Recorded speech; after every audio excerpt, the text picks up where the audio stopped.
Hello everyone. Last वाले class तक में हम लोग ये सारे आपको जो इम्पोर्टेंट कॉन्सेप्ट्स हैं वो हम लोग डिस्कस कर लिए थे, जिसमें Poisson ratio, modulus of rupture, modulus of elasticity, stress strain curve, ये सारी चीज़ें हम लोग डिस्कस कर लिए थे। अब आज हम लोग मूव करेंगे नेक्स्ट वाले टॉपिक की तरफ। ये वाला टॉपिक हम लोगों का आप कह सकते हैं कि ये आपका चैप्टर नंबर 2 होगा। यहाँ से क्या हम लोग स्टार्ट करने जा रहे हैं? Basic design concepts. अभी तक जो हम लोग डिस्कस कर रहे थे वो हम लोग उस जो आपके सोम के टॉपिक्स होते थे कॉन्सेप्चुअल, वो डिस्कस कर रहे थे। अब हम लोग डिज़ाइन पे आएंगे, या आप कह सकते हैं कि डिज़ाइन ऑफ आरसीसी स्ट्रक्चर के जो नए नए लॉजिक होंगे वो यहाँ से आएंगे। अभी तक आपको सारे पुराने वाले लॉजिक्स ही कहीं ना कहीं मिल रहे थे कि आपको पॉइजन रेशियो आप पहले भी पढ़ रखे हैं, मॉडुलस ऑफ रप्चर पढ़ रखे हैं, आप इलास्टिसिटी पढ़ रखे हैं, आप स्ट्रेस स्ट्रेन कर्व के बारे में जान रखे हैं। तो ये सारी चीज़ें पुराना चल रहा था। अब यहाँ से आपका सब्जेक्ट स्टार्ट होने वाला है, और अब यहाँ से हम आपको जो जो टॉपिक एक्सप्लेन करेंगे उन सारे टॉपिक्स को ध्यान से सुनिएगा।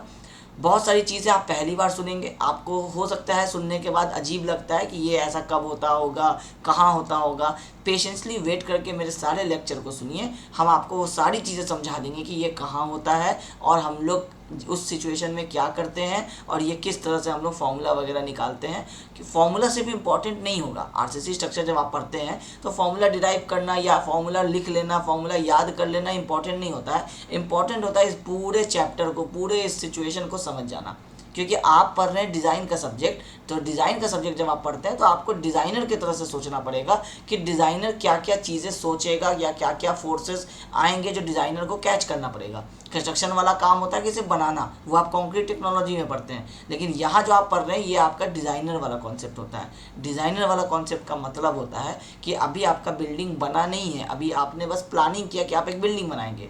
आपको किसी ने ड्राइंग बना के दिया, आपको वो ड्राइंग पसंद आ गया कि अब यही वाला बिल्डिंग बनाएंगे, लेकिन उस बिल्डिंग में अलग अलग कॉलम्स होंगे, अलग अलग बीम्स होंगे, स्लैब होंगे, सबका थिकनेस, सबका साइज़, सब में कितना रेनफोर्समेंट पड़ने वाला है, कितने mm डायमीटर का रेनफोर्समेंट देंगे। आप अपना घर बनाते होंगे तो आप रेनफोर्समेंट खरीद के लाते होंगे, 16 mm का रेनफोर्समेंट ले आए, 8 mm या 10 mm का रेनफोर्समेंट ले आए। आपको पता कैसे चलेगा कि कॉलम में 16 का रेनफोर्समेंट अगर देना है तो कितने नंबर ऑफ बार्स देना है। अगर 16 नहीं लाए, आप 12 खरीद के लाए, तो 12 कितने नंबर ऑफ बार्स देना पड़ेगा, क्योंकि सबका डायमीटर अलग अलग है, तो सबका नंबर ऑफ बार्स भी तो अलग अलग होगा ना। आप 25 mm का डाया का बार लगाएंगे तो हो सकता है 6 बार में काम हो जाए। अगर आप 12 का लगाएंगे तो आप आधा डायमीटर में आ गए, हो सकता है आपको नंबर जो है वो आपको 12 या 14 देना पड़ जाए 12 mm के बार का। तो ये नंबर्स अलग अलग होते हैं। एग्जैक्टली आपको कैसे पता चलेगा कि किस वाले कॉलम में लोडिंग सब में अलग अलग होता है। एक बिल्डिंग है इस तरह से, इसके कॉर्नर में इस तरह से कॉलम है 4, और इसके बीच में एक इस तरह से कॉलम है। ऑब्वियसली आपको पता है कि इस कॉलम पे ज़्यादा लोड आएगा क्योंकि ये इतने एरिया का लोड लेगा। ये वाला कॉलम आपको सिर्फ इतने एरिया का लोड लेगा, तो इस पर कम लोड आएगा। तो दोनों में रेनफोर्समेंट अलग अलग होना चाहिए। प्रैक्टिकल बात है, आप इमेजिन ही करके देख सकते हैं। अब कितना अलग अलग होगा ये कैलकुलेट करना है आपको।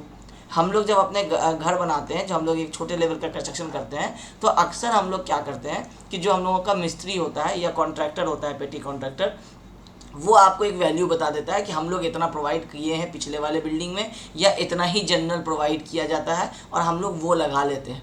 ये होता है इंडिया में, हम लोग जब कंस्ट्रक्शन करते हैं तो ऐसा ही होता है। तो हम लोगों को क्योंकि ये नहीं पता होता है कि ये एक्चुअली एक कैलकुलेशन का चीज़ है, इसको हम लोग तुक्का लगा करके या पीछे वाले हिस्ट्री के हिसाब से हम लोग कहीं पे नहीं लगा सकते हैं। बट हम लोग इतना करते नहीं है, क्योंकि वो डिज़ाइनर को 20,000 रुपया कोई दे करके रेनफोर्समेंट निकलवाने के लिए कोई 20,000 रुपया वेस्ट नहीं करना चाहता है। लेकिन आप ये सोच के देखिए कि अगर आपका कॉन्ट्रैक्टर आपको कुछ स्टील देने के लिए बोल रहा है, जब आप पूरे बिल्डिंग का सारा स्टील कॉन्ट्रैक्टर के हिसाब से प्रोवाइड कीजिएगा, और वो सारा स्टील जब आप डिज़ाइन इंजीनियर के बताए हुए नंबर ऑफ रेनफोर्समेंट को आप प्रोवाइड कीजिएगा, तो दोनों के बीच में जो रेनफोर्समेंट का सेविंग होगा, वो सेविंग आपका एक्चुअल में उस 20,000 से बहुत ज़्यादा हो जाएगा। आप उससे ज़्यादा का बचा लेते हैं। लेकिन क्योंकि ये क्या है कि एक जनरल प्रैक्टिस में अभी तक ये चीज़ें आई नहीं हैं। जो छोटे छोटे आपको टीयर 2 टीयर 3 सिटीज़ होते हैं, जो आपको बड़े बड़े सिटीज़ के बाद जो आपको नेक्स्ट लेवल के सिटीज़ होते हैं, अभी वहाँ धीरे धीरे डेवलप कर रहा है ये कॉन्सेप्ट कि लोग ड्राइंग बनवाते हैं एक इंजीनियर या आर्किटेक्ट से, और उसके बाद उस ड्राइंग को एक स्ट्रक्चर इंजीनियर को देते हैं कि इसमें कैलकुलेट करके बताओ कि हर एक कॉलम में कितना कितना रेनफोर्समेंट होना चाहिए। उसके बाद कॉर्नर वाले में कम होगा, बीच वाले में ज़्यादा होगा, आपको ये पता है। स्लैब का थिकनेस अलग अलग होगा। बहुत सारे लोग स्लैब में 10 का रेनफोर्समेंट 100 के स्पेसिंग पे दे देते हैं, क्योंकि उनको मिस्त्री यही बोला है। कई बार होता है कि वहाँ 8 का 150 के स्पेसिंग पे भी काम चलने वाला था, लेकिन दे दिया आप 10 का 100 के स्पेसिंग पे, तो आप ज़्यादा नंबर ऑफ बार प्रोवाइड किए और ज़्यादा डायमीटर का प्रोवाइड किए, महंगा भी हुआ और क्वांटिटी भी ज़्यादा प्रोवाइड किए, तो वो वेस्टेज हो गया, उसका तो ज़रूरत नहीं था। उतना पैसा सेव करके अगर आप एक डिज़ाइन इंजीनियर को दे देते, वो आपको बिल्कुल कैलकुलेट करके एग्जैक्टली बता देता कि कितना कितना करना है। यही चीज़ें हम लोग यहाँ पे कैलकुलेट करेंगे कि वो डिज़ाइनर क्या करता, जो डिज़ाइन इंजीनियर होगा वो एक ड्राइंग को देखने के बाद क्या कैलकुलेट करता, ये सारी चीज़ें हम लोग यहाँ समझेंगे। लेकिन इसमें से हम लोग क्या हटा देंगे, वो एग्जैक्टली जो हम आपको ये एग्जांपल दिए हैं उसमें प्रैक्टिकली वहाँ पे जो जो चीज़ें उसको करनी पड़ती हैं वो हम लोग यहाँ उसमें से वो प्रैक्टिकल चीज़ें हटा देंगे। हम लोग पढ़ेंगे उसमें से थ्योरेटिकल चीज़ें, क्योंकि हम लोग पढ़ रहे हैं design of RCC structure subject को, और हम लोगों का टारगेट है कि सेमेस्टर एग्ज़ाम या कॉम्पिटिटिव एग्ज़ाम को क्रैक करना। तो हम लोगों को इसमें अभी इंटरेस्ट नहीं है कि एग्जैक्टली वो किस तरह से किस वाले कॉलम को कैसे डिसाइड किया कि कितना इन्फोर्समेंट देंगे, ये अभी हम लोगों को कंसर्न नहीं है। हम लोगों का कंसर्न है कि अगर उसको लोड पता चल गया था तो लोड पता करने के बाद वो कैलकुलेट क्या किया, वो कैलकुलेशन हम लोग यहाँ करते हैं, और उसी से जुड़ा हुआ हम आपको सारा कॉन्सेप्ट बताने वाले हैं। बस ये टोटल होता है आपको डिज़ाइन ऑफ आरसीसी स्ट्रक्चर। अब इसको पढ़ने के लिए आपको ये पीछे के ये नोट्स ज़रूरी थे, ये आपको पता होना चाहिए था, इसलिए हम आपको पढ़ा दिए। अगर हम इमेजिन करके यहाँ से स्टार्ट कर देते, हो सकता है आप में से बहुत लोगों को समझ में नहीं आता वो वैल्यू कहाँ से लाए। तो इसलिए जब कंप्लीट कोर्स इसको बोल रहे हैं, इसका मतलब ही ये है कि ये सारा आपका वो बिल्डअप है जो आपको होना चाहिए नॉलेज में, ठीक है। अब हम लोग जब डिज़ाइन करने के लिए स्टार्ट करते हैं तो हम लोगों को डिज़ाइन करने के लिए अलग अलग कॉन्सेप्ट्स बताए गए हैं। 3 कॉन्सेप्ट था बेसिकली हम लोगों के पास, जिसको हम लोग यूज़ करके अपने बिल्डिंग को डिज़ाइन करते हैं। अब ये क्या है, पहले हम आपको यहाँ लिख देते हैं कि सबसे पहला जो कॉन्सेप्ट हम लोगों को पता चला, वो पता चला वर्किंग स्ट्रेस मेथड। मेरे लिखने से ज़्यादा मेरा लेक्चर जो हम आपको अभी देंगे वो इम्पॉर्टेंट होगा इतने ये स्टार्टिंग के 1-2 लेक्चर्स के लिए, क्योंकि उसमें ही सारा कंटेंट आपको रहेगा और हम हर चीज़ को यहाँ नहीं लिख सकते हैं। इसलिए ये तो आपको नोट्स है, ये आपको बाद में काम आएगा जब आपको दोबारा से ये 35-40 घंटे का लेक्चर नहीं देखने का मन होगा, तो आप ये नोट्स देखेंगे और आपको याद आ जाएगा सारी चीज़ें, उसके लिए ये आपका नोट्स होता है। अदरवाइज़ अगर आप मेरा लेक्चर नहीं देख रहे हैं और आप सिर्फ नोट्स से ही आप सोच रहे हैं कि आपका काम हो जाएगा, तो बहुत सारी चीज़ें आप मिस करने वाले हैं। इसलिए हम आपको बार बार फोकस करा रहे हैं कि आप लेक्चर सुनिएगा ज़रूर, ठीक है। दूसरा मेथड हम लोगों के पास आया अल्टीमेट लोड मेथड। इसको हम लोग लिखे ULM। तीसरा हम लोगों के पास आया लिमिट स्टेट मेथड।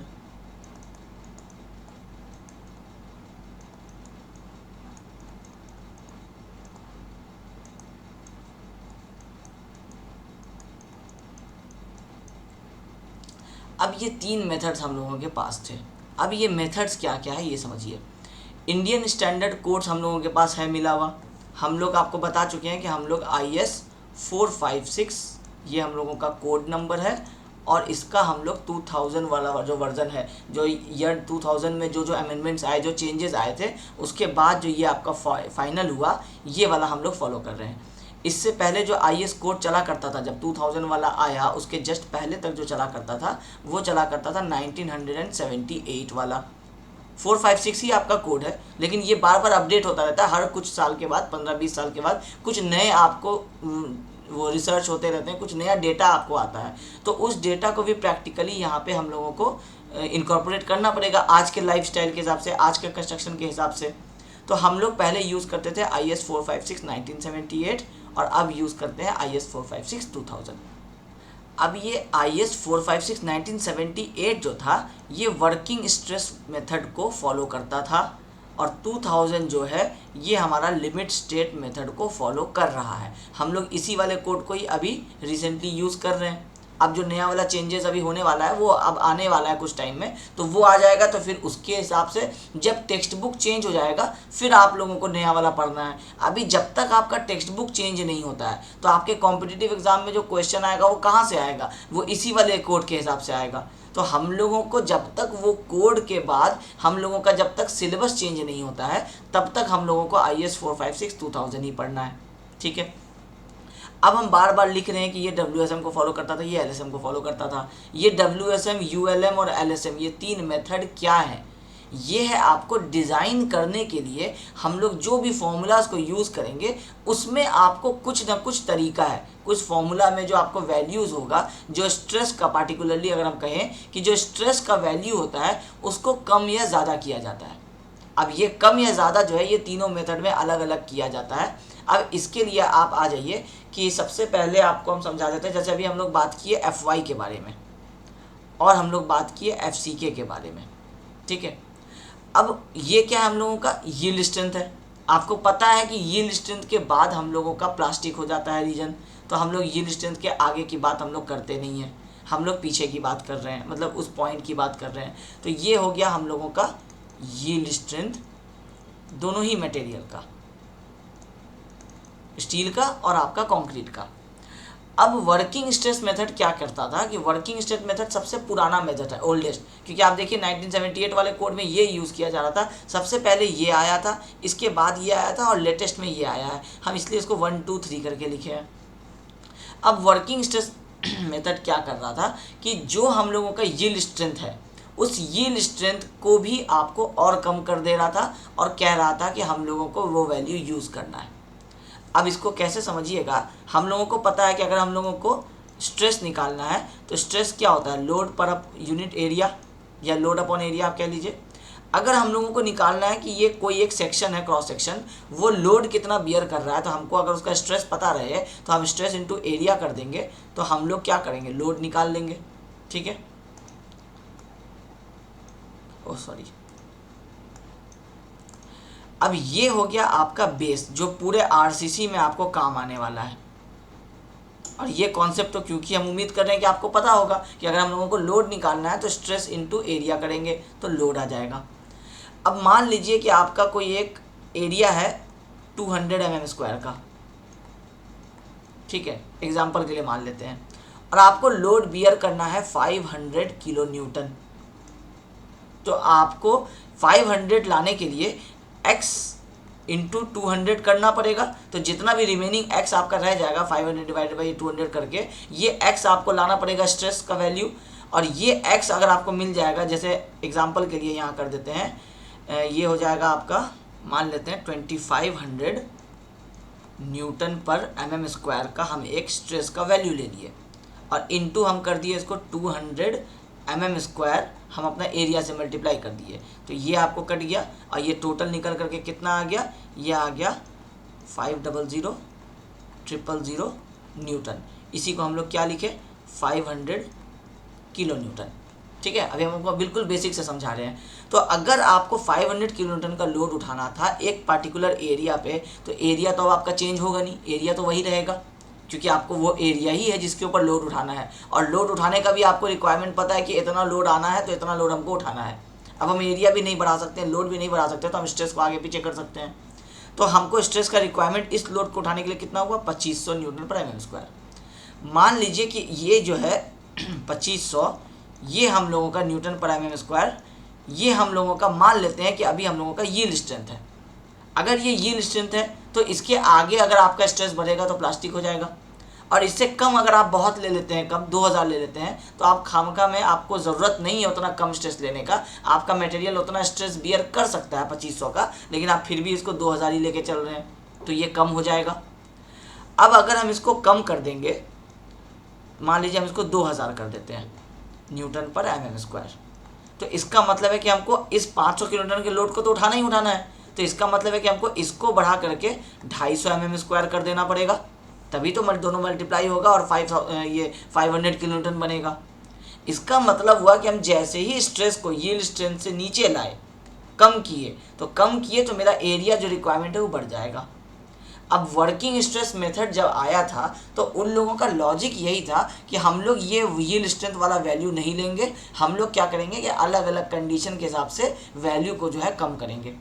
अब क्या कंडीशन के हिसाब से, जैसे शेयर के लिए उन्होंने बताया कि हम लोग लेंगे 0.4 FY एवरेज शेयर के लिए, अगर स्टील की बात करें तो। उसके बाद मैक्सिमम शेयर की अगर बात करें तो उन्होंने बताया कि हम लोग लेंगे 0.45 FY। अगर हम बेंडिंग की बात करें जब भी कोई ऐसा मेंबर की बात करें जिसमें बेंडिंग आएगा तो उसमें सिग्मा का जो वैल्यू होगा वो लेंगे 0.66 FY। जब हम एक्सियल टेंशन की बात करेंगे, जब एक्सियली कोई लोड पड़ेगा और टेंसाइल फोर्स पड़ेगा तो ऐसा कोई मेंबर आएगा तो ये हो जाएगा 0.6 FY। ये वैल्यूज़ उन लोगों ने बताया। तो इसका मतलब क्या हुआ कि FY में वो कुछ कुछ वैल्यूज़ को कम करते चले गए। अब वो कम करने की ज़रूरत थी नहीं, क्योंकि FY अलोन ही सफिशियंट है आपको सारे लोड्स को बियर कर लेने के लिए, क्योंकि वो इलास्टिक जोन में आएगा। और इलास्टिक जोन में जब FY है तो आपका मटेरियल वापस अपना शेप गेन कर ही लेगा। लेकिन क्योंकि उस समय जैसे ही कोई चीज़ नई नई आती है तो पहले उसका टेक्नोलॉजी बहुत ज़्यादा एडवांस नहीं रहता है। जब आप धीरे धीरे उस पर रिसर्च करते रहते हैं तो आपको अपने ड्रॉबैक्स पता चलने शुरू हो जाते हैं। अब फिर आप क्या करते हैं कि कुछ नया मेथड लाते हैं कि अब इसको फॉलो करेंगे। फिर ऐसे ही करते करते करते अभी जैसे आपका इलेक्ट्रिक व्हीकल वाला ज़माना चल रहा है। पहले जब आपका व्हीकल आया करता था तो उसमें और फ्यूल के साथ साथ आपको अलग से भी जो राजदूत वगैरह गाड़ी होती थी तो पहले वो चला करता था। फिर वहाँ से आया तो आपको ये पल्सर वगैरह का आपको जनरेशन आया और अब आपका इलेक्ट्रिक व्हीकल वाला जनरेशन आ रहा है। तो क्या हो रहा है, टेक्नोलॉजी इंप्रूव कर रहा है धीरे धीरे। जैसे जैसे रिसर्च हो रहा है, टाइम स्पेंड हो रहा है किसी चीज़ के ऊपर, तो बहुत सारे ड्रॉबैक्स और बहुत सारी चीज़ों का पॉजिटिव इम्पैक्ट पता चलता है। वैसे ही जब इन्होंने ये वैल्यू दिया उस समय उनको ये गलत नहीं लगा। बाद में फिर जब उन्होंने रिसर्च किया तो पता चला कि FY पे भी तो सारा काम हो ही रहा है, तो हम लोग इसको 40%, 45%, 66% क्यों लेके चल रहे हैं। तो उन्होंने क्या किया कि इस वाले मेथड को चेंज कर दिया, फिर आपका दूसरा वाला मेथड आया।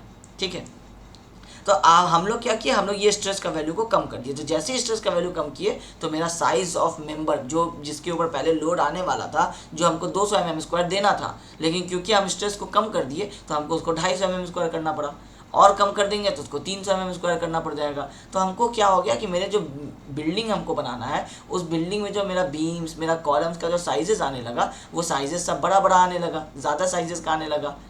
आज के हिसाब से अगर कंपेयर कीजिएगा तो आज अगर आप 600 बाई 600 mm का एक कॉलम दे रहे हैं और सेम उसी लोडिंग के लिए अगर आप 1979 में 1980 में अगर आप बिल्डिंग बनाते तो आप इस वाले कोड को फॉलो करते और इसको फॉलो करते तो वो आपको 900 बाई 900 का शायद रिक्वायर्ड आता। तो क्योंकि उनका जो क्राइटेरिया था लोड लेने का, स्ट्रेस लेने का, वो स्ट्रेस लेने का क्राइटेरिया को वो लोग रिड्यूस कर दिए थे, और रिड्यूस कर दिए थे इस वजह से उनका जितना भी मेंबर साइजेस आ रहा था वो आपका रिक्वायरमेंट से आपका ज़्यादा आ रहा था। तो अब हम इसको यहाँ पे हेडिंग देते हैं। सबसे पहला होगा वर्किंग स्ट्रेस मेथड। अब हम आपको कुछ कुछ इसके पॉइंट्स लिखा देते हैं क्योंकि ये जो कॉलेज गोइंग स्टूडेंट्स होंगे उनको आपको काम आएगा, और बाकी जो आपके कॉम्पिटिटिव एग्जाम वाले भी जो स्टूडेंट्स हैं उनको भी ये इसलिए काम आएगा क्योंकि क्वेश्चन कहाँ से आएगा ये कभी पता नहीं रहता है एग्जाम में, लेकिन एक्चुअली पता रहता है कि हाँ RCC से इंट्रोडक्शन वाले पार्ट से क्वेश्चन आ सकता है। तो ये सारे टॉपिक्स को आप एक बार एटलीस्ट रीडिंग दे दीजिए जो कॉम्पिटिटिव एग्जाम की तैयारी कर रहे हैं, ताकि एटलीस्ट उनको कुछ एक ध्यान रहेगा कि क्या क्या टॉपिक्स हम लोग डिस्कस किए थे। ठीक है, इसमें क्या होता है कि वैल्यू ऑफ स्ट्रेस, या हम इसको इस तरह से लिखें वैल्यू ऑफ परमिसिबल स्ट्रेस। ये क्या है, परमिसिबल वैल्यू है कि मैक्सिमम हम लोग इतना ही ले सकते हैं, बाकी इसके अंदर है तो ठीक है। तो ये इसके अंदर अगर और है तो फिर और कम हो जाएगा एक्चुअल में। तो permissible stress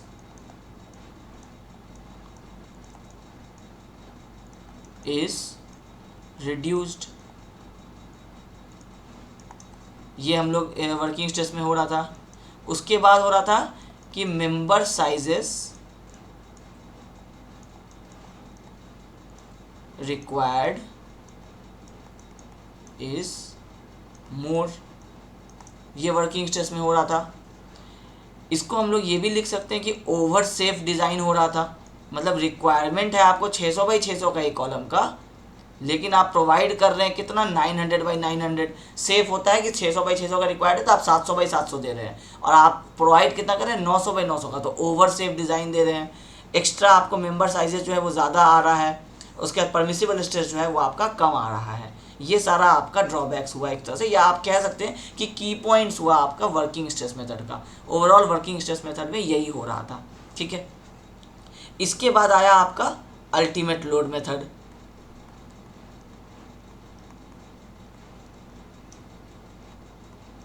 ultimate load method, अब जब आपका ये वाला का ड्रॉबैक जब समझ में आया इंजीनियर्स को, तो उन्होंने फिर क्या किया कि फिर अब क्योंकि रिसर्च तो चल ही रहा था, रिसर्च चला तो समझ में आया कि ये वाला तो बहुत ज़्यादा ओवर सेफ हो जा रहा है, तो उन्होंने क्या किया कि अब इन ड्रॉबैक्स को ठीक करने की कोशिश की। अब इसको ठीक करने का मतलब क्या कि ओवर सेफ डिज़ाइन हो रहा है, तो ठीक है हम लोग इसको थोड़ा कम करेंगे। कैसे कम करेंगे? तो मेंबर साइज़ को हम लोग कम कर देते हैं और परमिसिबल स्ट्रेस को हम लोग बढ़ा देते हैं। अब कितना बढ़ाएंगे? तो इसके नाम से आपको समझ में आ जाएगा, अल्टीमेट लोड मेथड। ये क्या था? Working stress method. Working stress मतलब क्या कि यील्ड स्ट्रेस आपका ये वाला है, लेकिन उसको हम लोग अपने काम में लेने के लिए हम लोग उसको कम कर दिए, तो इसको हम लोग बोले वर्किंग स्ट्रेस। तो ये आपका वर्किंग स्ट्रेस का वैल्यू था, जिसको परमिसिबल स्ट्रेस भी हम लोग बोलते हैं। ठीक है, अब इन्होंने क्या किया कि नहीं, परमिसिबल वर्किंग स्ट्रेस हम लोग नहीं लेंगे, वर्किंग स्ट्रेस बहुत ज़्यादा कंजर्वेटिव हो जा रहा है, मतलब बहुत ज़्यादा आपको सेफ साइड हो जा रहा है, तो हम लोग क्या करते हैं, अल्टीमेट लोड को ही मान लेते हैं। अब आपको हम अल्टीमेट लोड समझा दिए थे इसी वजह से कि यहाँ पे जो आपका मैक्सिमम लोड आता है एक्चुअल स्ट्रेस स्ट्रेन कर्व में, ये वाला पॉइंट पे आपका अल्टीमेट आता है। लेकिन ये अल्टीमेट आने के लिए पहले आप ये वाला टॉपिक भी तो पढ़ चुके हैं, तो आप पढ़ चुके हैं तो आपको ये भी तो पता है कि यहाँ आने का मतलब है कि स्ट्रेन हार्डनिंग और परफेक्टली प्लास्टिक रीजन से गुजरना होगा। तो जब हम लोग यहाँ पहुँचेंगे तो हम लोगों का मटेरियल जो है वो पहले ही इलोंगेट हो चुका होगा। मतलब आप ये कहना चाह रहे हैं कि अगर आप अल्टीमेट लोड को अगर आप अपना स्ट्रेस का मैक्सिमम वैल्यू मानते हैं, तो जब आपका बिल्डिंग, आपका जो मटेरियल है जैसे बीम है, कॉलम है, जब वो अपने अल्टीमेट स्ट्रेस पे पहुँचेगा, फिर आपको पता चलेगा कि ये फेल होने वाला है। और अल्टीमेट लोड पे पहुंचते ही मेंबर, आपको वैसे भी साइंस शो करने का टाइम नहीं बचेगा, फिर आपका मेंबर सडनली ब्रेकिंग पॉइंट तक पहुंच जाता है। इसका मतलब है कि ये तो बहुत रिस्की हो जाएगा, इसमें तो लॉस ऑफ लाइफ हो जाएगा। तो ये वाला जो है आपको मेथड, ये आते के साथ रिजेक्ट हो गया। जैसे जिसने भी ये मेथड का एक टेक्निक बताया होगा कि हम लोग ऐसा कर लेते हैं, तो उस डिसीजन को उन्होंने सुनते ही जब एक बार थॉट प्रोसेस में हो गया, उसके बाद वो तुरंत रिजेक्ट हो गया कि अल्टीमेट लोड पे तो बात हो ही नहीं सकती है। क्यों नहीं हो सकती है? ये हम आपको 2 घंटे 3 घंटे के लेक्चर में यही समझाए हैं कि अल्टीमेट लोड पे हम लोग बात कर ही नहीं सकते हैं। अल्टीमेट लोड का मतलब ही है कि इलास्टिक से बाहर हो गया, फिर उसके बाद बिल्डिंग अगर बच भी गया तो लोग रहेंगे नहीं उस पर, क्योंकि आपका स्लैब ऐसा कुछ ऐसा स्लोप में आपको दिखेगा, तो आप उसमें रहने ही नहीं चाहेंगे। तो अल्टीमेट लोड आपका कैंसिल हो गया। फिर नेक्स्ट आया आपका, फिर कुछ टाइम के बाद आपका वर्किंग स्ट्रेस ही उतना देर तक चलता रहा जब तक कोई नया मेथड नहीं आया। फिर उसके बाद आया आपको लिमिट स्टेट मेथड। अब ये लिमिट स्टेट मेथड क्या है? अच्छा, इसमें आपको एक चीज़ और रह गया वर्किंग स्ट्रेस मेथड में। इस वाले मेथड में, वर्किंग स्ट्रेस मेथड में, इन लोगों ने deflection criteria, creep criteria ignored. मतलब अब क्या है, अब ये समझिए, वर्किंग स्ट्रेस मेथड में जो एक्स्ट्रा साइज दे दिया गया, एक्स्ट्रा ज़्यादा लार्ज साइज का हम लोग मेंबर प्रोवाइड कर दिए, तो हम इन लोगों ने माना कि डिफ्लेक्शन अगर आया आपके मेंबर में तो आपका मेंबर टूट जाएगा। तो जब डिफ्लेक्शन आएगा तो आपका मेंबर फेल हो जाएगा, तो इसका मतलब है डिफ्लेक्शन आने ही मत दो। तो डिफ्लेक्शन नहीं आने देने के लिए आप क्या किए, एक्स्ट्रा मेंबर का साइज प्रोवाइड कर दिए। तो ये वाला स्ट्रेस को रिड्यूस करने का एक रीज़न आपका ये डिफ्लेक्शन भी था कि डिफ्लेक्शन को आने नहीं देना, डिफ्लेक्शन को अवॉइड करवाना है। तो डिफ्लेक्शन अवॉइड किए तो हम लोगों का स्ट्रेस का वैल्यू, जो आपका एरिया का जो वैल्यू है वो आपका ज़्यादा आया। तो डिफ्लेक्शन आपका एक्चुअल में क्या है कि डिफ्लेक्शन आपके मेंबर में आएगा तो ज़रूर, थोड़ा दिन बाद ही आएगा या थोड़ा कम वैल्यू का ही आएगा, लेकिन क्योंकि जब वो कंटिन्यूसली यूज़ होगा 30 साल 35 साल तक, तो उसमें डिफ्लेक्शन तो आना है। अब वो लोग क्या कर रहे हैं कि उस डिफ्लेक्शन को सिर्फ बचाने के लिए पूरे मेंबर का साइज़ बढ़ा दे रहे हैं और स्ट्रक्चर का कॉस्ट ऑलमोस्ट डबल हो जा रहा है, जो आप नॉर्मली बना लेते। लेकिन आपको डिफ्लेक्शन का, क्योंकि उन लोगों के पास कोई क्राइटेरिया नहीं था उस समय, उनको ये नहीं पता था कि डिफ्लेक्शन को बचाने के लिए करना क्या होगा, तो उनको उस समय उतना रिसर्च एडवांस नहीं हुआ था। तो उन्होंने क्या किया कि डिफ्लेक्शन को बचाने के लिए मेंबर के साइज़ को बढ़ा दिया और डिफ्लेक्शन को इग्नोर कर दिया कि डिफ्लेक्शन आएगा ही नहीं। ये आया वर्किंग स्ट्रेस मेथड में। अब लिमिट स्टेट मेथड में जब हम लोग आए तो इन लोगों ने माना कि डिफ्लेक्शन तो थोड़ा आएगा और डिफ्लेक्शन को हम लोगों को कंट्रोल करना पड़ेगा, डिफ्लेक्शन को अवॉइड नहीं कर सकते हैं जैसा वर्किंग स्ट्रेस वालों ने किया, हम लोगों को डिफ्लेक्शन को कंट्रोल करना पड़ेगा। इसका मतलब है कि कुछ अमाउंट तक का डिफ्लेक्शन सेफ है, उससे ज़्यादा अगर होता है तो वो फेल हो जाएगा, इतना हम लोग मानेंगे। तो ये माने हम लोग किस में, लिमिट स्टेट मेथड में। ठीक है, अब क्रीप क्या होता है? क्रीप होता है कि जब आपका एक बिल्डिंग है, आपका मान लीजिए आपका फ्लोर है, अब आप उसको गोडाउन बना दिए और अगले 20 साल तक वो गोडाउन है, उस पर सामान आपका रखा हुआ है बहुत सारा। 20 साल के बाद जब आप वहाँ से वो सामान को हटाएंगे और फिर जब आप अपने उस स्लैब को देखेंगे तो वहाँ से आपका स्लैब जो होगा वो थोड़ा सा डिफ्लेक्ट कर चुका होगा। लेकिन ये डिफ्लेक्शन आपको बिकॉज ऑफ टाइम हुआ कि जो 20 साल से लगातार एक जगह पे कॉन्स्टेंटली आपका लोड अप्लाइड रहा, उसके वजह से आपका एक डिफ्लेक्शन आया। एक होता है कि आपका लोडिंग आया और लोडिंग की वजह से इंस्टेंटेनियस डिफ्लेक्शन आया, ये है आपका इंस्टेंटेनियस डिफ्लेक्शन। और ये है आपका लॉन्ग टाइम का डिफ्लेक्शन, मतलब आपका क्रीप भी डिफ्लेक्शन है लेकिन ये लॉन्ग टाइम का सस्टेन्ड लोडिंग। जब एक ही जगह पे एक लोडिंग बहुत टाइम तक रह जाता है तो वहाँ पे आपका जो मेंबर है वो आपका थोड़ा थोड़ा डिफ्लेक्ट होना शुरू हो जाता है और वो परमानेंट डिफ्लेक्शन होता है, वो वापस नहीं आता है, तो वो होता है आपका क्रीप। इन्होंने क्या किया, हर तरह के डिफ्लेक्शन को इग्नोर ही कर दिया। लिमिट स्टेट वालों ने कहा कि नहीं, क्रीप भी आएगा और डिफ्लेक्शन भी आएगा, लेकिन इसका हम लोगों को एक क्राइटेरिया डिसाइड करना पड़ेगा कि ये क्राइटेरिया क्या हो सकता है। तो वर्किंग स्ट्रेस मेथड में डिफ्लेक्शन और क्रीप की बात नहीं होती है, लिमिट स्टेट मेथड में डिफ्लेक्शन और क्रीप की बात होती है। ठीक है, ये पहला पॉइंट आया, इसको यहाँ मेंशन कर देते हैं। Deflection control and creep control is taken into account, मतलब अब इसको ध्यान में रखा गया। उसके बाद यील्ड स्ट्रेंथ,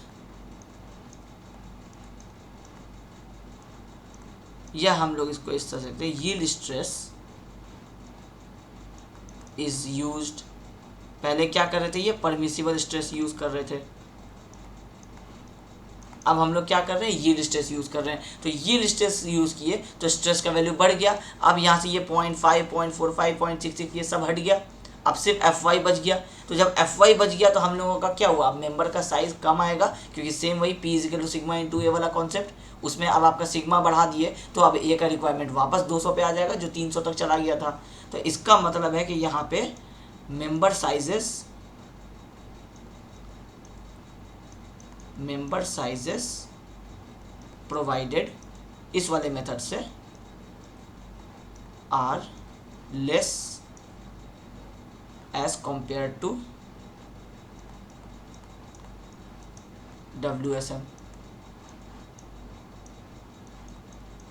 ठीक है, ये हो गया आपका ये 3 पॉइंट कि एक तो डिफ्लेक्शन और क्रीप कंट्रोल को ये लोग ध्यान में रखें, उसके हिसाब से आगे जब डिफ्लेक्शन की बात करेंगे तो वहाँ पे उसका फॉर्मूला वगैरह समझा देंगे, क्रीप की बात करेंगे तो क्रीप का फॉर्मूला समझा देंगे।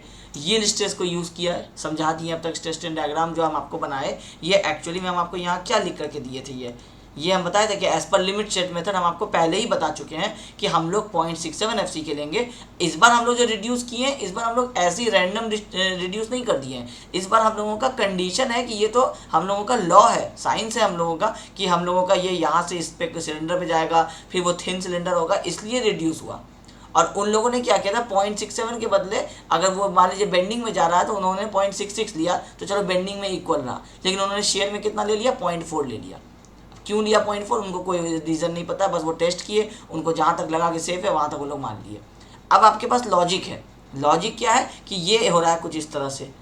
फिर उसके बाद आप यहाँ पे आए डिज़ाइन वाले में तो आपका 0.446 यूज़ कर रहे हैं।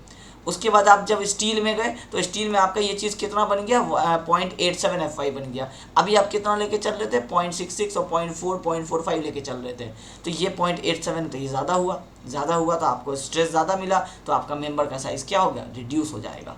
ठीक है, इसके बाद फिर इन लोगों ने इंट्रोड्यूस किया, जो लिमिट स्टेट मेथड वाले हैं, इन लोगों ने इंट्रोड्यूस किया फैक्टर ऑफ सेफ्टी।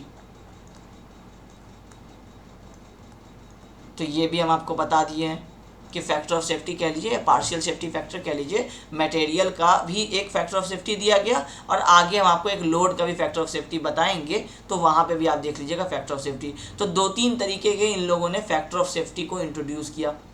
क्यों इंट्रोड्यूस किया, कि जैसे हम लोग जिस लोड को मान के चल रहे हैं, जब वर्किंग स्ट्रेस में हम लोग बात करते थे, तो यहाँ पे अब हम लोग एक लाइन और लिख देते हैं, no factor of safety considered.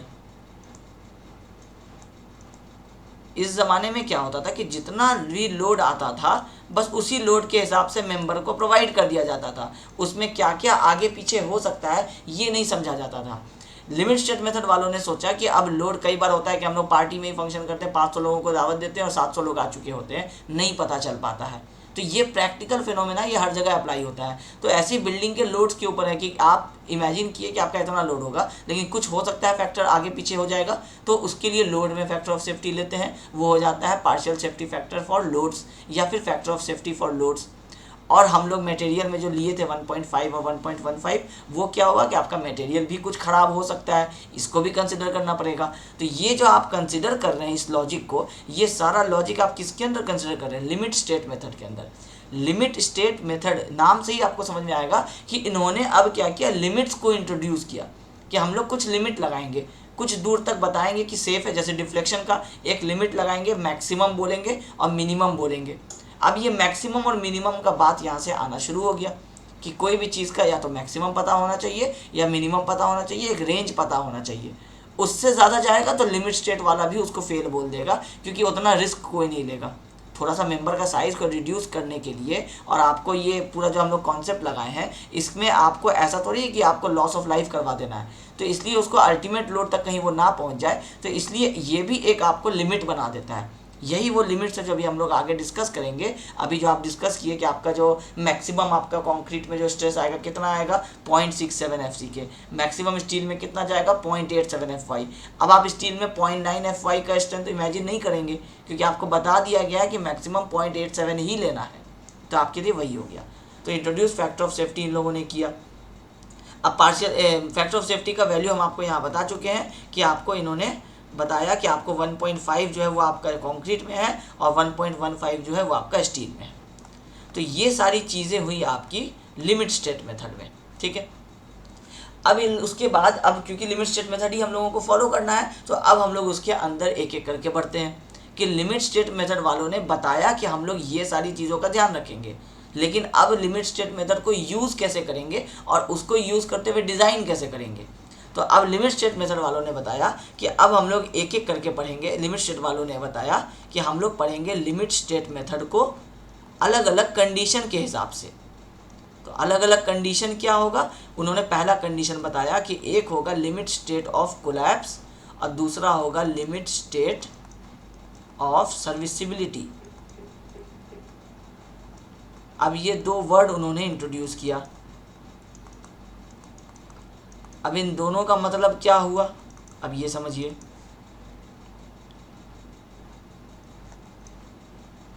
Limit state method यहाँ पे हम आपको हेडिंग दे देते हैं, ठीक है। लिमिट स्टेट ऑफ कोलैप्स का मतलब है कि इन्होंने कहा कि इसके अंदर में जो ये एक हम आपको प्रोसेस बता रहे हैं कि ये जो प्रोसेस उन्होंने बताया कि लिमिट स्टेट ऑफ कोलैप्स है, तो लिमिट स्टेट ऑफ कोलैप्स के अंदर में उन्होंने बताया कि वो फोर्सेस जो बिल्डिंग को तोड़ देंगे, कोलैप्स करवा देंगे, लॉस ऑफ लाइफ हो सकता है, फेलियर हो सकता है, वो वाले फोर्सेस को कोलैप्स के अंदर में उन्होंने रखा। और वो वाले फोर्सेस जो अपीयरेंस को ख़राब करेंगे, जैसे डिफ्लेक्शन आ जाएगा, अब वो टूटेगा नहीं लेकिन वो डिफ्लेक्शन की वजह से ख़राब लग रहा है, या फिर आपका क्रैक्स आ गया आपके बिल्डिंग में तो वो ख़राब लग रहा है, या आपके बिल्डिंग में मान लीजिए कि आप जनरेटर ऑन करते हैं तो आपका पूरा बिल्डिंग वाइब्रेट कर रहा है, तो वो क्या हो गया, वाइब्रेशन हो गया। तो ये सारी चीज़ें किस में आएंगी, सर्विसिबिलिटी के अंदर में आएंगी कि ये बिल्डिंग के परफॉर्मेंस को ख़राब करती हैं, अपीयरेंस को ख़राब करती हैं, वो आएगा सर्विसिबिलिटी के अंदर। जो बिल्डिंग को फेलियर करवाने वाला है वो फोर्सेस आएगा कोलैप्स के अंदर। तो अब कौन कौन से फोर्सेस कोलैप्स के अंदर में आएंगे, तो इसके लिए भी उन्होंने डिफाइन किया कि कोलैप्स के अंदर में आएगा आपका फ्लेक्सर। फ्लेक्सर मतलब क्या, हम आपको बता दिए थे कि क्या होता है, इसका मतलब बेंडिंग होता है। शेयर, टॉर्जन, कंप्रेशन, ये सारे आपके वो लोड हैं जो आपको इसको ब्रेक करेंगे, आपके किसी भी मेंबर को, आपको आरसीसी को, ये जो फोर्सेस हैं ये उसको फेलियर करा देंगे। बेंडिंग होगा, बेंडिंग मोमेंट बनेगा, एक्सेसिव हो जाएगा, फेल हो जाएगा। शेयर बनेगा, शेयर फोर्स बनेगा, एक्सेसिव होगा, फेल हो जाएगा। ट्विस्टिंग आएगा, एक्सेसिव हो जाएगा तो टॉर्जन बनेगा, फेल हो जाएगा। आपका लोड पड़ेगा, एक्सेसिव कंप्रेशन आ जाएगा तो क्रशिंग हो जाएगा, फेल हो जाएगा। ये सारे तरीके के जो फोर्स है, ये 4 तरीके के बेसिकली आपको फोर्स है जिसको आपको लिमिट स्टेट ऑफ कोलैप्स के अंदर पढ़ना है। जब हम लोग सिलेबस डिस्कस किए थे तो आपको लिमिट स्टेट मेथड के अंदर बताए थे कि बेंडिंग पढ़ना है, शियर पढ़ना है, टॉर्जन पढ़ना है, और आपको ये बॉन्ड जो है ये इसके अंदर नहीं आएगा, इसके अंदर आएगा आपको कॉम्प्रेशन। ये जल्दी जल्दी में लिखा गया होगा, हम लोगों को कॉम्प्रेशन पढ़ना है इसके अंदर में, ठीक है। उसके बाद फिर हम लोग आगे में हम लोगों का एक टॉपिक आ जाएगा एफ, यहाँ टॉपिक का नाम दे देते हैं, या नेक्स्ट यहाँ लिखे हुए हैं, तो इसमें हम आपको एक टॉपिक यहाँ पे ऐड कर देते हैं कि बॉन्ड एंड डेवलपमेंट लेंथ, आई बोल देते हैं इसको। ये भी टॉपिक हम लोग डिस्कस करेंगे।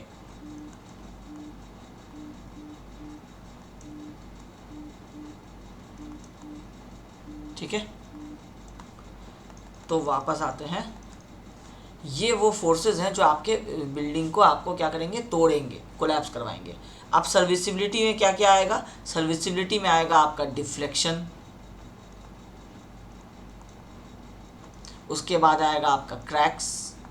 ये सारे वो फोर्सेस हैं जो आपको अपीयरेंस को ख़राब करेंगे। वाइब्रेशन, ये तीनों आपके मेजर आपके होंगे, जिसमें से हम लोग वाइब्रेशन और क्रैक्स के बारे में फॉर्मूलाज वगैरह अभी नहीं पढ़ते हैं। हम लोग सिर्फ डिफ्लेक्शन का फॉर्मूलाज पढ़ते हैं सर्विसिबिलिटी में, और ये चारों को हम लोग पढ़ते हैं कोलैप्स के अंदर में। ये सारे मिला करके, ये जो 5 टॉपिक हैं, ये मिला करके पूरा आरसीसी का डिज़ाइन हो जाएगा। अब मान लीजिए आप बीम पे आते हैं, तो बीम में आपका अगर बेंडिंग आ रहा है, शेयर आ रहा है, टॉर्जन आ रहा है, तो बेंडिंग, शेयर, टॉर्जन के लिए उसको कोलैप्स से बचा लीजिए, जो साइज़ देना है वो दे दीजिए, और साथ साथ उसको डिफ्लेक्शन के लिए भी चेक कर लीजिए कि उसमें डिफ्लेक्शन ना आए। तो आपका ये 4 टॉपिक मिलेगा एक साथ, 4 कॉन्सेप्ट्स मिलेंगे और आपका बीम डिज़ाइन हो जाएगा। तो हम लोग इन टॉपिक्स को ही पहले पढ़ेंगे, क्योंकि ये फोर्सेस आपको आरसीसी डिज़ाइन में क्या रोल प्ले करते हैं वो समझना होगा। उसके बाद हम लोग आएंगे एक एक करके बीम पे, कि बीम में क्या हो रहा है, स्लैब में क्या हो रहा है, आपके कॉलम्स में क्या हो रहा है, वो एक एक करके आएंगे। लेकिन पहले ये फोर्सेस, शेयर जैसे आया तो शेयर फोर्स आपको पता चल गया है कि क्या होता है, लेकिन शेयर फोर्स का आपके आरसीसी डिज़ाइन में क्या इम्पैक्ट हुआ, तो हम लोगों को उसको पढ़ना पड़ेगा। तो हम लोगों का जो सिलेबस स्टार्ट हुआ है, इसमें जो हम लोगों का अब जो पहला टॉपिक होगा, ये पहला वाला जो हम लोगों का टॉपिक होगा वो होगा लिमिट स्टेट ऑफ कोलैप्स। और इसके अंदर में हम लोग पढ़ रहे हैं, सबसे पहले जो हम लोग स्टार्ट करेंगे वो हम लोग पढ़ेंगे पहले फ्लेक्सर को, मतलब बेंडिंग को हम लोग पहले पढ़ेंगे। और उसके बाद जब बेंडिंग का बिहेवियर पढ़ लेंगे, फिर उसको साथ साथ ही हम लोग इसी में, जब हम लोग लिमिट स्टेट ऑफ कोलैप्स पढ़ रहे होंगे, तो बेंडिंग एक्चुअली में किस में आएगा, जो बेंडिंग वाले मेंबर्स हैं जो बेंड कर सकते हैं, तो स्लैब कर सकता है, बीम कर सकता है। तो हम आपको ये साथ साथ जब हम आपको ये पढ़ा रहे होंगे, तो हम आपको उसका बीम पे एग्जांपल देते हुए बता भी देंगे कि बीम में क्या क्या चीज़ हो सकता है उसके वजह से। ठीक है, अब limit state of collapse start करने से पहले कि जब हम लोग ये पढ़ें कि ये किस तरह से बिहेवियर शो करेगा, उसके पहले आपको ये जानना पड़ेगा ना कि जिस मेंबर में बेंडिंग हो रहा है उस मेंबर के अपने क्या क्या स्पेसिफिकेशंस हैं, क्या क्या उसका स्टोरी है, ये पहले आपको जानना पड़ेगा। तो हम आपको पहले यहाँ पे एक बीम के बारे में बता देते हैं, क्योंकि बेंडिंग किस में आएगा, बीम में आएगा। अब बीम और स्लैब दो ही वो मेंबर्स हैं जो बेंड करेंगे, बाकी कॉलम्स में आपका कॉम्प्रेशन आता है। ठीक है, और फाउंडेशन में तो आपका सब कुछ ही आता है, फाउंडेशन में दूसरा कॉन्सेप्ट लग जाता है। ठीक है, अब ये आपका हुआ एक बीम का क्रॉस सेक्शन। अगर एक बीम ये कुछ एल लेंथ का है, तो हम उसको जब एक कहीं से भी, जैसे एक बीम है मेरा, ये इस तरह से चल रहा है, हम इसको यहाँ से अगर सेक्शन कट करेंगे, तो अगर वो रेक्टेंगुलर शेप का है तो हमको रेक्टेंगुलर दिखेगा। तो ये वाला हम आपको एक क्रॉस सेक्शन बना दिए रेक्टेंगुलर बीम का, इसको ही हम लोग आगे स्टडी करने वाले हैं। रेक्टेंगुलर पे ही सारा स्टडी किया भी जाता है, जो आप आईएएस कोड में जो आपको कंडीशंस हैं वो लगभग आपको सारे रेक्टेंगुलर के लिए दिए हुए हैं और आपको सर्कुलर के लिए भी दिए हुए हैं। तो इनकेस अगर आपको सर्कुलर प्रोवाइड करना है या रेक्टेंगुलर प्रोवाइड करना है, तो आईएएस कोड में सारा क्राइटेरिया है। तभी आप देख रहे होंगे कि ज़्यादा से ज़्यादा बीम जो आप इंडिया में देखते हैं वो सारे आपको रेक्टेंगुलर, स्क्वायर, यही शेप के बन रहे होते हैं। ठीक है, इस बीम के विड्थ को हम लोग बोलेंगे बी, स्मॉल बी। ये आगे अभी जो हम जो चीज़ यहाँ लिखने जा रहे हैं, आगे पूरे आरसीसी में वो यही फॉलो होगा। अगर हम स्मॉल बी लिखे हैं तो इसका मतलब है कि वो बीम के विड्थ की बात हो रही है। अगर हम यहाँ पे कैपिटल डी लिखे हैं तो इसका मतलब है कि ये इस बीम के डेप्थ की बात हो रही है, ठीक है। अब डेप्थ में दो टर्म आता है, इफेक्टिव डेप्थ और ओवरऑल डेप्थ। अभी हम ये जो डी बनाए हैं ये टोटल इसका क्रॉस सेक्शन बनाए हैं, तो ये स्मॉल बी हो गया विथ कैपिटल डी हो गया आपको ओवरऑल डेप्थ, ठीक है। उसके बाद इस बीम में हम लोग क्या करते हैं कि इस बीम को हम लोग दो पार्ट में डिवाइड करते हैं। मतलब कोई भी एक बेंडिंग वाला जो मेंबर होता है वो आपको जब बेंड करेगा तो उसमें आपको ऊपर वाला पोर्शन जो होगा वो कॉम्प्रेस होगा, नीचे वाला पोर्शन आपका टेंशन में होगा। पहले हम लोग अभी डिस्कस भी कर चुके हैं।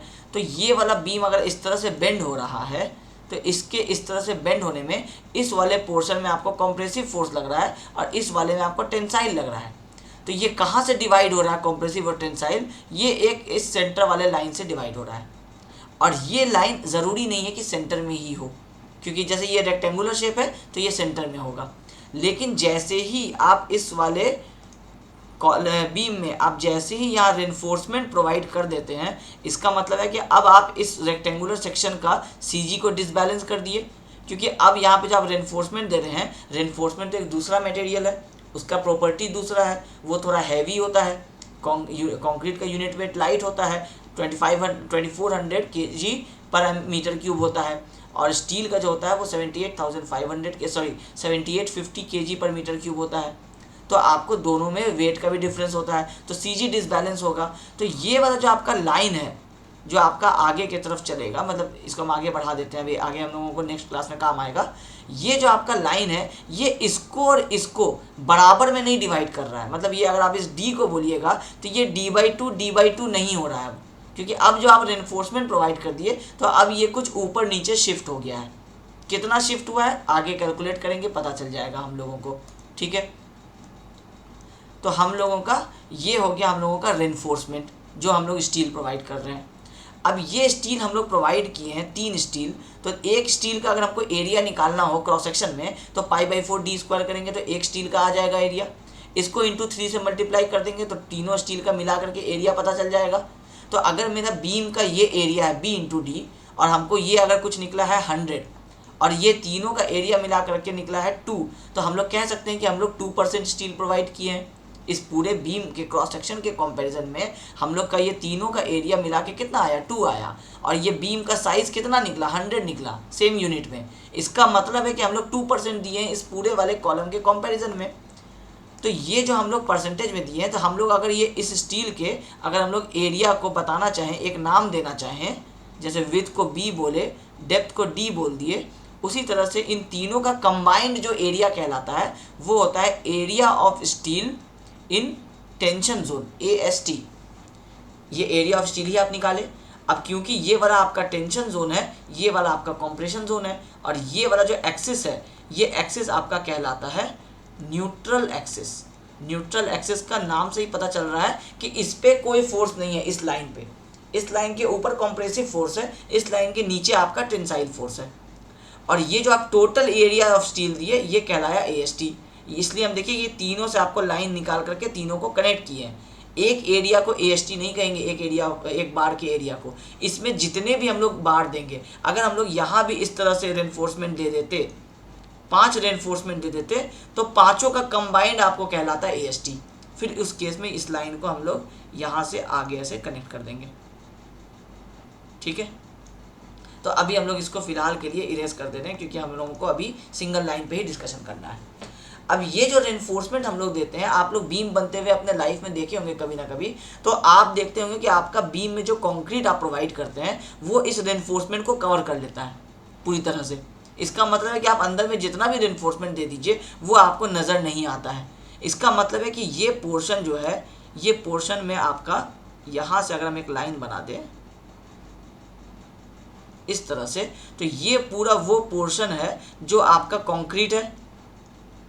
बाकी आपका ऊपर भी कंक्रीट है, लेकिन ये पोर्शन में प्योर कंक्रीट है, इसमें अभी स्टील नहीं आया।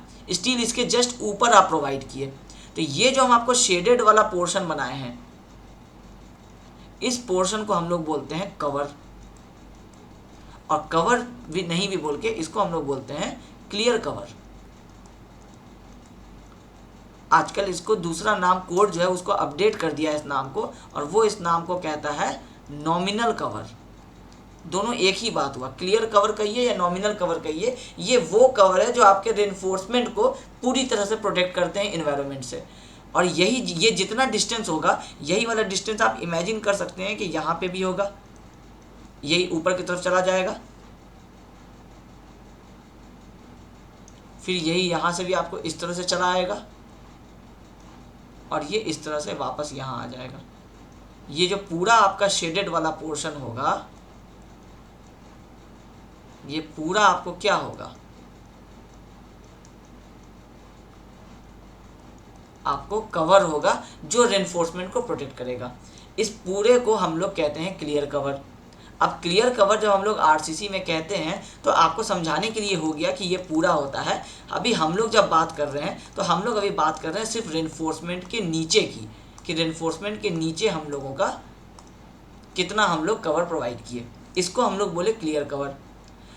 उसके बाद अब एक टर्म आता है आपका इफेक्टिव डेप्थ। अब हम यहाँ पे अभी एक काम करते हैं कि हम इसको अभी नहीं लिखते हैं, नेक्स्ट वाले क्लास में आप, क्योंकि अभी हम आपको एक्सप्लेन करके इसको ओवर कर देते हैं। नेक्स्ट वाले क्लास में सारे का यहाँ पे नाम लिख करके फिर आगे आपको सारे का स्टोरी समझा देंगे, ठीक है। अब क्या होता है कि ये जो रेनफोर्समेंट है, ये इफेक्टिवली अगर हम लोग बोले कि ये जो कवर होता है ये कितनी दूर तक काम करता है, तो ये प्रोवाइडेड तो आपका सिर्फ नीचे है कंक्रीट, लेकिन इफेक्टिवली ये क्या करता है कि इस रेनफोर्समेंट के सेंटर तक आपको ये अपना इम्पैक्ट दिखाता है। तो ये जो आपका सेंटर तक आपका इम्पैक्ट दिखाया, इस वाले पोर्शन को अगर हम लोग मार्क कर दें, सेंटर ऑफ द रेनफोर्समेंट से लेकर के बॉटम तक का, इसको हम लोग कहाँ मार्क किए, बॉटम ऑफ रेनफोर्समेंट से बॉटम तक का। और ये क्या है, हाफ ऑफ द डायमीटर जो है आपके रेनफोर्समेंट का, उसको भी कवर कर लिया। ये वाला जो आपका डिस्टेंस है ये कहलाएगा आपका इफेक्टिव कवर,